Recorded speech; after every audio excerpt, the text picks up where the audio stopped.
사람은 하루에 24시간이라고 했을 때 한 30% 정도를 잠을 자죠. 예를 들면 우리 보통 8시간 일하고 8시간은 뭐 휴식하고 8시간 잔다. 그래서 총 합하면 24시간.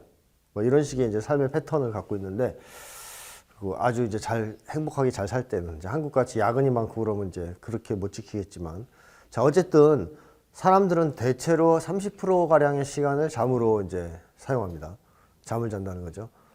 그래서 사람에 따라서 나는 잠이 부족하다, 더 잤으면 좋겠다, 이런 사람들도 있을 테고, 또 어떤 사람들은 하루에 7시간, 8시간 자면 너무 아깝다, 덜 자고 나머지 시간에도 재밌게 보내야 되겠다, 뭐 이런 생각을 하는 사람도 있을 텐데, 잠에 대한 태도가 어쨌든 간에 사람은 자야 됩니다. 그러면 사람이 잠을 안 자고 얼마나 버틸 수 있을까요? 이건 뭐 그냥 재미삼아 한번 알아보는 것인데, 기네스북 기록에 의하면 11일이랍니다. 11일. 11일 동안 잠을 안 자고 버틸 수 있었다. 근데 그 이후 더 버틴 사람은 없으니까 잠을 계속 안 자면 무슨 일이 벌어질지는 사실 몰라요. 이 사람도 이제 11일 지나서 잤을 테니까. 근데 어쨌든 사람이 잠을 안 자고 버틸 수 있는 거는 저 정도밖에 안 된다는 것이고, 사람은 어떤 일이 있어도 잠을 자야 된다라고 이제 얘기할 수 있겠습니다. 자, 근데 사실 사람들은 잠을 자면 그냥 잠자는 동안에는 비슷한 상태가 계속 유지된다고 생각할 수도 있지만, 잠에 대한 연구를 해본 결과 그렇지는 않습니다. 그러니까 잠이 단계가 있다 그럴까요? 한번 잠도 이렇게 서로 구분이 되는 특정한 단계들이 있습니다. 그래서 일반적으로 잠은 3단계로 구성되어 있다, 이렇게 말씀드릴 수 있는데, 최근에 이제 책들을 보면 이걸 좀 더 세분화해서 나눠가지고 5단계로 막 구분하고 그러기도 하거든요. 근데 기본적으로 좀 크게 구분할 경우에는 3단계로 보통 구분을 합니다. 그래서 잠은 이제 1단계, 2단계, 3단계가 있는데, 1단계를 보통 우리는 이제 선잠 상태 이렇게 부르고요. 그 다음에 2단계는 조용한 수면, 그래서 quiet sleep이라고 부르고, 혹은 이제 이렇게 부릅니다. BREM 수면이라고도 합니다. 그 다음에 3단계가 이제 능동적 수면인데요. 이제 액티브 슬립. 또 REM 수면 이렇게도 부릅니다. 그래서 이렇게 3단계로 잠의 단계가 구성되어 있어요. 그럼 하나씩 그 특징을 보면, 1단계는 우리가 막 잠을 잘라 그럴 때 완전히 잠든 상태는 아니고 거의 이제 졸리랑말랑 뭐 정신이 몽롱한 그런 느낌 있지 않습니까? 잠이 들락말락하는 상태. 그걸 이제 선잠 상태라고 그러고요. 요때 이 뇌파를 측정해 보면 특징적으로 알파파가 나타나요. 알파파. 이 알파파는 언제 나타나는 뇌파냐 하면, 깨어있을 때도 나타나는데 이완돼 있을 때 혹은 명상을 할 때, 이럴 때 이제 전형적으로 나타나는 파가 이제 알파파입니다. 그러니까 요때 이제 선잠 상태가 이제 알파파가 나타나는 시기라 이거죠. 자, 그 다음에 이제 이 선잠 단계를 넘어서면 깊이 이제 잠이 드는데, 이때 이제 보면 뇌파를 보면은 알파파가 사라졌고요. 뇌파는 이제 아주 느려지면서 진폭이 커집니다. 한마디로 이제 뇌가 활동이 좀 둔해진다, 뭐 이렇게도 표현할 수 있겠는데, 이때 이제 제대로 잠자는 것 같은 이런 뇌파가 나오는 거죠. 근데 흥미로운 것은 이겁니다. 이 단계가 계속 자는 동안 유지되면 사람은 잘 때 그냥 쉬는구나 이렇게 생각할 수 있는데, 3단계가 시작된다는 거죠. 좀 지나면. 이 3단계는 뭐냐면, 뇌파가 깨어있는 사람의 뇌랑 비슷해요. 별 큰 차이가 없습니다. 다시 말하면 뇌파가 아주 왕성한 활동을 하는 사람의 뇌파가 나온다는 거거든요. 뇌가 쉬지 않는다는 거죠. 그래서 알파파도 당연히 여기는 없는데, 이 수면 단계가 이렇게 3단계로 선잠 단계, 그 다음에 깊은 수면 혹은 조용한 수면, 그 다음에 능동적 수면 이렇게 되고, 다시 선잠, 그 다음에 또 이제 2단계, 3단계 이렇게 반복이 돼요. 그러니까 하룻밤 사이에 이런 잠의 단계가 몇 번 정도 반복되느냐? 4에서 5회 정도 반복이 됩니다. 그러니까 우리는 그냥 깊이 쫙 잤다고 생각할지 몰라도, 자는 동안에 선잠에서 조용한 수면, 능동적 수면 갔다가 다시 선잠, 이렇게 이 순환을 한다는 거죠, 자면서. 자, 그리고 이 REM 수면과 BREM 수면은 설명드리면, 조용한 수면과 능동적 수면에서 나타나는 거죠. 근데 능동적 수면에서 이 REM이라는 게 무슨 뜻이냐? 이건 영어 그대로 Rapid Eye Movement라 그래가지고 빠른 안구 운동. 혹시 그 영화를 보시거나 아니면 옆에서 자는 사람 한번 보면요. 잠이 많이 들었다 싶을 때 이게 눈동자가 막 안에서 움직이는 걸 보신 적이 있을 겁니다. 왔다 갔다 왔다 갔다 합니다. 눈알이 움직여요.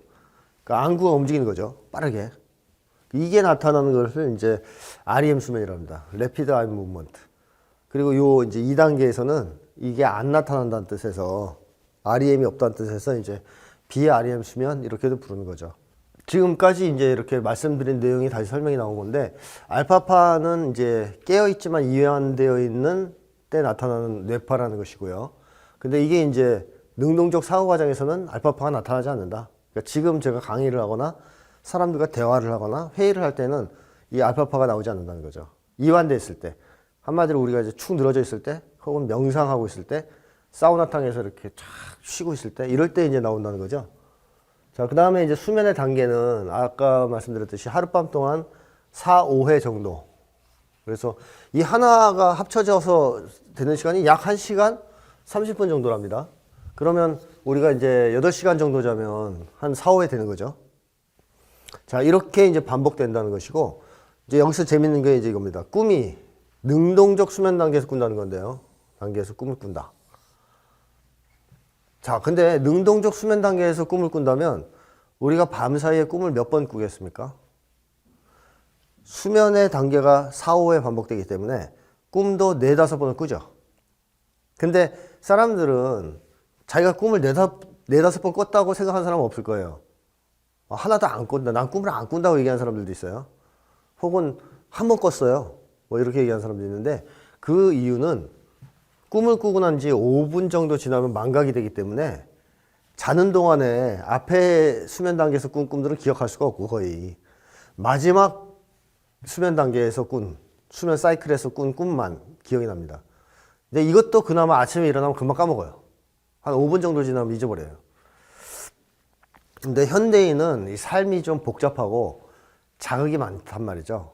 그러니까 편하게 아침에 누워 자다가 해 뜨는 장면을 이렇게 슥 느끼고 해 뜨는 이 느낌을 이제 받고 닭 우는 소리 듣고 그러고 좀 뒤척거리다 일어나고 이러지 않아요. 현대인들은 힘들게 이제 자다가 알람 맞춰놓고 아침에 막 시끄러운 알람 소리, 노래 소리를 듣고 깨고 뭐 깨자마자 또 텔레비 켜는 사람도 있고요. 일어나면 밖에서 막 소리가 들려옵니다.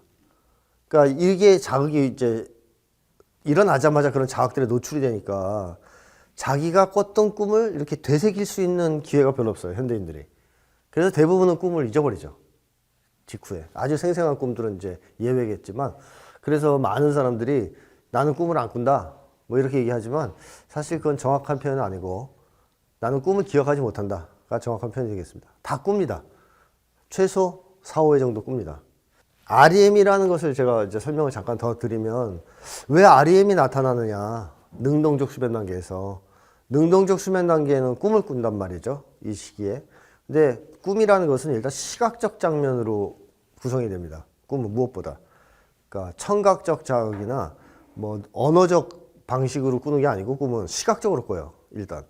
그럼 시각적 장면을 우리가 잠에서 경험을 해야 되는데 시각적 장면이 경험되려면 당연히 이 시각 중추, 뇌에 있는 시각 중추가 움직여야 됩니다. 시계하면 여기 이제 전기적 자극이 흘러서 여기가 활동을 해야 돼요. 근데 우리 시각 중추가 이 뇌 뒤쪽에 있습니다. 그리고 이게 시신경을 통해 가지고 눈으로 연결되어 있죠. 이게 눈으로. 그러면 자면서 내가 어떤 장면을 본다. 그러면 이 시각 중추에 쉽게 전기가 들어온다는 얘기거든요. 전기가 반짝반짝. 그러면 이게 전기가 서로 몸이 연결되어 있으니까 당연히 이 시신경을 타고 눈으로 오게 돼 있어요. 그럼 눈알이 어떻게 되겠습니까? 당연히 움직이겠죠. 그래서 REM이 나오는 거죠. 물론 이제 우리는 눈으로 보는 건 아니지만 뇌는 보고 있기 때문에 이 뇌가 이걸 보는 거를 작업을 하기 때문에 눈이 그때 막 움직이는 거죠. 자, 그래서 어쨌든 REM은 그렇게 해서 발생을 한다. 이걸 이제 알 수 있겠고. 그러니까 잠을 왜 잘까? 여기에 대해서 이제 심리학자들이 여러 가지 가설을 제시했거든요. 왜 잘까? 근데 그 어느 가설도 사실 하나만으로 잠을 자는 이유를 설명을 못 합니다. 그러니까 다 어느 정도는 맞고 또 어느 정도는 틀리고 뭐 그런 식이다 보니까 이 첫 번째 건 제가 볼 때는 사실 거의 설명 능력이 없는 것 같고, 두 번째, 세 번째, 네 번째가 종합해서 잠을 자는 이유를 구성하지 않을까, 뭐 이런 생각인데요. 어쨌든 하나씩 소개를 해드리면, 첫 번째 가설은 이제 생물학주의적 가설이라 그래가지고, 이건 이런 얘기죠. 원래 옛날에, 먼 옛날에 이제 원시 시대에 우리도 곰 같은 존재였기 때문에, 이제 원시 인류가 곰 같은 존재였기 때문에 곰은 겨울잠을 잤다는 거죠. 근데 왜 겨울잠을 자냐? 먹을 게 별로 없고, 겨울에 활동하면. 그리고 먹은 걸 계속 움직이면 안 되니까 잠을 자서 에너지를 비축하려고 뭐 등등 뭐 그런 어떤 진화적 이유로 잠을 자기 시작했다. 특별히 안 자도 되는데. 근데 그게 이제 습관이 굳어지고 유전적으로 이게 자는 코드가 뭐 몸에 배에서 그래서 습관 때문에 자는 거다. 그러니까 낡은 진화의 유산이다. 뭐 이런 주장입니다. 근데 이거는 타당성이 없어요, 별로. 그러니까 과연 이렇게 해서 잠을 잤겠는가에 대해서는 타당성이 거의 없는 것 같고, 왜냐하면 이 사람들은 그런 얘기도 하거든요. 그러니까 잠은 꼭 필수적인 건 아니다. 안 자도 된다는 얘기인데, 안 자면 된다는 거는 증거가 없어요. 예를 들면 앉아서 버티는 사람도 없을 뿐더러 잠을 안 잤을 때 사람이 굉장히 고통스럽죠. 아시다시피. 옛날에도 보면 이 군사독재 시절에 사람들 잡아가면 뭐 물고문, 전기고문 이런 것도 괴롭지만 잠 안 재우는 고문만큼 괴로운 게 없었다. 이런 증언들이 많거든요. 그러니까 사람이 잠을 못 자면 굉장히 괴롭다는 얘기입니다. 안 자도 되는 게 아니라는 얘기죠. 자, 그래서 이 가설은 약간 설득력은 없다. 이렇게 보고 두 번째부터 약간씩 이제 설명 능력이 있습니다. 우선 두 번째가 뭐냐면 피로회복. 신체 피로회복을 위해서 잠이 필요하다. 뭐 이런 가설인데요. 자, 이거는 일리가 있는 게 우리가 피곤하면 자고 싶잖아요. 하루 종일 심한 노동을 했다. 아니면 격렬한 운동을 했다. 그럼 제일 하고 싶은 게 뭐냐면 잠자고 싶은 거. 아, 좀 자고 싶다. 자, 그래서 잠을 잔다. 일리가 있다는 거죠. 그리고 실제로 그것이 타당하다는 증거 중에 하나로 제시되는 게 2단계 수명. 그러니까 조용한 수면 단계. 그러니까 2단계죠. 2단계에서 뭐가 나오냐면 성장 촉진 호르몬이 분비됩니다. 그러니까 이건 피로회복에 도움이 되잖아요, 이런 게. 성장 촉진 호르몬은. 그러니까 우리가 피곤하고 힘들고 육체적으로 힘들면 자는 것이 분명히 피로회복에 도움이 된다는 걸 이제 알 수 있죠. 그리고 성장 촉진 호르몬이 이제 잘 때 나온다는 것은 우리 어른들이 옛날에 흔히 하던 말 있지 않습니까? 애들은 자야 빨리 큰다. 자야 잘 큰다. 잠 안 자면 키 안 큰다. 이런 얘기를 어른들이 했었는데 그 어른들이 그냥 지나가는 말로 애들 재우려고 한 얘기가 아니고 경험이 누적된 5,000년간의 우리 민족의 경험이 누적된 이 진리 아니냐 이런 생각이 들어요. 그러니까 자, 근데 이것도 잠에 대한 설명을 완벽하게 할 수는 없다. 잠자는 이유를 완벽하게 설명할 수는 없다. 왜 그러냐면 신체 피로회복은 잠을 안 자는 방식으로도 회복할 수 있다는 거죠. 신체적 피로는. 예를 들면 마사지를 받을 수도 있고 그냥 편안하게 그냥 누워서 쉬고 잠 안 자고 그냥 쉬어도 회복이 될 거고, 혹은 뭐 목욕탕에 가서 뭐 사우나를 하든 아니면은 뭐 다른 활동을 하든 해서 쉬면 되거든요. 안 움직이고 잠 안 자고. 그러니까 잠을 안 자고 그냥 휴식해도 신체 피로 회복은 가능한 거 아니냐 하는 거죠. 꼭 자야 되느냐. 그래서 이것만으로는 잠을 자는 이유를 100% 설명을 못 합니다. 자, 그래서 이제 또 나온 게 뭐냐. 자, 그러면 몸이 쉬려고 자는 게 아니고 뇌가 쉬려고. 그래서 잠을 잔다. 이런 가설이 나왔어요. 그러니까 몸의 피로는 잠을 안 자도 풀 수 있는 방법이 있는데 뇌는 무조건 자야 이게 쉰다 이거예요. 깨어있으면 뇌가 못 쉰다는 거죠. 그래서 뇌가 하루 종일 활동하느라 힘들었을 테니까 좀 쉬셔야 되니까 잠으로써 이제 뇌가 비로소 휴식과 회복 같은 걸 한다라는 가설이죠. 이것도 어느 정도 일리가 있어요. 그죠? 뇌를 너무 많이 쓰면 머리가 뜨겁고 막 이러니까 좀 잘 필요가 있을 것 같죠? 자, 근데 이것만으로도 또 설명할 수 없는 게 있어요. 자, 그러면 왜 뇌가 계속 쉬지 한 번씩 깨어나서 활동을 활발하게 하느냐 이겁니다. 즉 3단계 수면이 왜 나오냐 이거죠.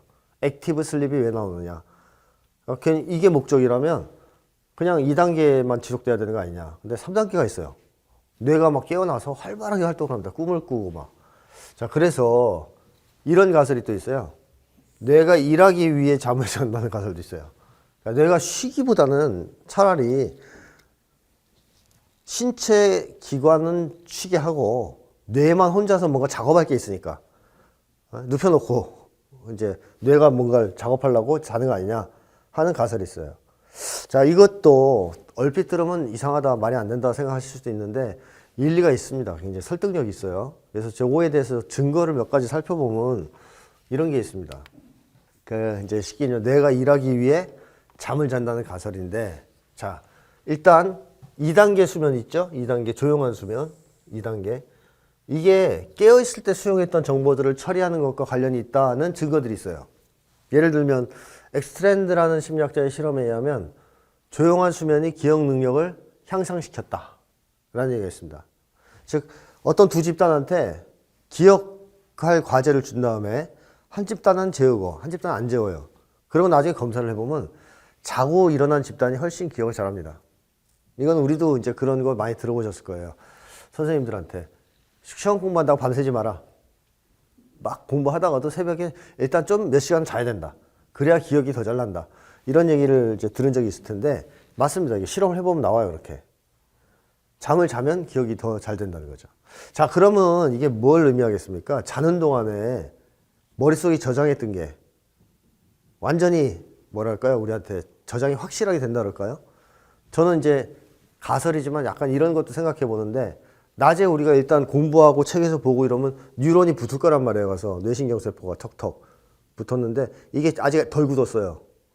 잘못하면 떨어질 수도 있고 아직 덜 굳어서 이거 굳히는 시간이 필요해요. 이거 딱딱하게 굳어야 이게 정확하게 기억에 저장이 되는 건데 이거 하려고 뇌가 밤에 콰이어트 수면, 즉 조용한 수면 단계에서 이거 굳는 거죠. 낮에 정보 들어온 거. 즉 깨어있을 때 수용한 정보들을 처리하는 거죠. 더 굳히고.